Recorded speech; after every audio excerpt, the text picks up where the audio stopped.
l'offre, elle est tapageuse pour les jeunes. Alors, vous voyez qu'on a tout ce qu'il faut sur ce plan-là. Ici, c'est une photo que j'ai faite à la rue de Bourg. Vous voyez, à l'école, qu'est-ce qu'il en est. Mais j'ai aussi eu des enfants. Bien sûr qu'on leur donnait des sous. Puis en général, si vous leur donnez 6 francs pour aller manger, je n'ai pas besoin de faire un dessin, que ce n'est pas les 6 francs qu'ils vont mettre pour manger. Ils vont les utiliser à d'autres fins. Mais c'est complexe. Est-ce que vous avez compris ce qui s'est passé avec notre économie moderne ? En 20 ans, la taille des portions a changé. Parce que les ressources à disposition sont incommensurables. Il faut chaque année augmenter le chiffre de vente. Alors, je n'ai pas parlé de la composition, notamment en sel. Je n'ai pas parlé de la composition en graisse, de tout ça. Vous aviez pris conscience? Est-ce que vous avez vu ce qu'il en était des boissons? Et puis, quand vous regardez au fond la quantité de sucre que vous avez là-dedans, 25 grammes de sucre, c'est le sucre, c'est ce qui est ajouté. Alors, est-ce que c'est beaucoup? Est-ce que c'est peu? On sait que si vous voulez, les sucres, ça devrait représenter à peu près la quantité de sucre, c'est 20 à 30 grammes de sucre surajouté. Quand vous avez des boissons comme ça, c'est sûr que, au fond, qu'est-ce qui va se passer? Si vous aimez le sucré, vous allez aimer le salé. Et puis, au fond, vous allez aimer tout ce qui a beaucoup de saveurs fortes qui va l'emporter. Regardez comment est-ce qu'on en est un géant de la Poste. Qu'est-ce que vous croyez qu'ils mettent là? Et c'est pour qui?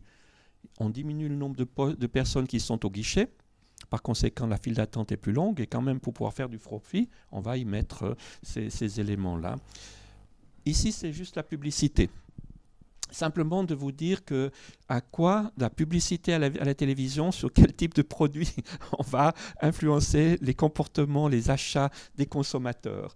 Et si vous regardez au fond où se trouvent les fruits, 0,2%. Qu'est-ce que vous en pensez? Alors, je continue en vous disant, voilà, 2 types de pizza. Vous allez à la Coop. Moi, je suis allé à la Coop pour regarder. Alors, c'est laquelle que vous allez acheter de pizza? Parce que c'est tellement pratique, et puis c'est bon aussi. Qu'est-ce qui vous frappe en voyant ces 2 pizzas? Elles ont l'air d'être les mêmes, mais il y en a une qui a l'étiquette bio. Alors, par définition, puis c'est bio, ça doit être bon.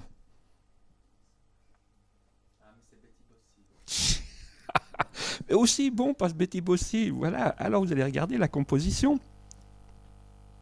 Et juste en termes de composition, avez-vous imaginé que rien qu'en mangeant la pizza, vous avez 46% des calories, la moitié des calories pour la journée. Mais regardez, par exemple, vous avez plus de 5 grammes de sel qui se trouve là-dedans. C'est quelle quantité de sel que l'on devrait manger? Les besoins journaliers en sel, combien, juste pour les besoins? 1,5 gramme. Maintenant, sur 9 grammes en moyenne que l'on mange, 8 grammes, c'est ce que l'industrie a surajouté. Elle a mis en plus. Et vous ne dites rien. Et aussi longtemps que vous ne dites rien, ça continue. Et comment voulez-vous rendre coupables les enfants? Puisque les parents ne font pas mieux. Et souvent, ils ne sont pas le modèle. Donc, on ne pourra pas résoudre le problème comme ça, de manière toute simple, en disant je vais prendre des compléments vitaminés, puis tout sera bon. Alors, je vais peut-être passer rapidement là-dessus, mais pour vous dire, au fond, avec ces nutriments, juste de vous rappeler la chose suivante. Si vous n'en mangez pas assez, évidemment, il va y avoir des troubles sur le fonctionnement de ces différents systèmes. Si vous en mangez trop, il y a également des troubles. Donc, équilibré, ça veut dire que c'est de tout, mais avec un apport équilibré pour chacun d'entre eux. Je reviens là-dessus pour dire bien sûr que les facteurs génétiques jouent un rôle. Si vous regardez l'image de gauche, c'est tout à fait classique. Le papa est maigre, on aurait pu inverser. La maman, elle a la corpulence, mais vous voyez que la fille, elle a déjà la corpulence. Et là, on est très inégaux les uns aux autres, parce qu'il y a des gènes qui prédisposent à la prise pondérale. Mais vous voyez également, on sait très bien aussi que les habitudes familiales est très bien étudiées. Si dans la famille, il y a 1 ou 2 personnes qui est plutôt grassouillée, eh bien, leurs amis sont aussi grassouillés. Ils vont se trouver plus facilement en bonne phase avec les grassouillés qu'avec les maigres. Hein, c'est comme ça que ça se passe. Alors, juste pour vous montrer, en 20 ans, comment l'évolution de l'obésité s'est faite en Europe. Quand vous verrez du rouge sur la carte, vous saurez que c'est 20% d'obésité dans le pays, 20% et plus.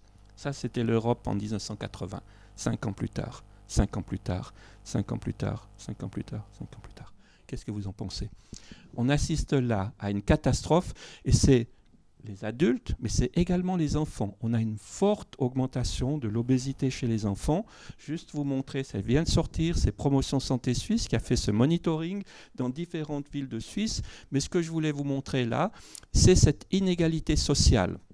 Je n'ai pas besoin de faire un dessin que quand les enfants qui sont chez nous sont les enfants d'étrangers, ce n'est pas les enfants de M. Bartarelli, en majorité.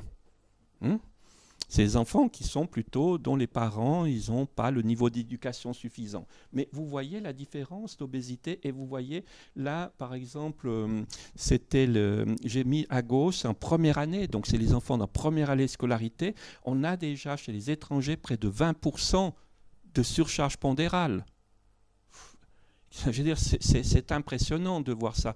Quand on suit le modèle des États-Unis, aux États-Unis, ils ont déjà ouvert les cliniques pour diabétiques chez l'enfant. Le diabète du vieux, on le trouve chez l'enfant parce que ça progresse très vite. Donc le coût à payer, il est considérable. À côté de cette inégalité sociale qui est le fait étranger, pas étranger, on le retrouve ici. Si les parents n'ont pas eu de formation autre, pas de formation, l'école primaire, c'est tout, pas de métier, avec un métier ou bien de formation supérieure, vous voyez la différence en termes de surcharge pondérale, d'excès pondéral chez les enfants. En première année de vie, 25% si les parents n'ont pas fait de formation, vous êtes à 7%, 3-4 fois moins.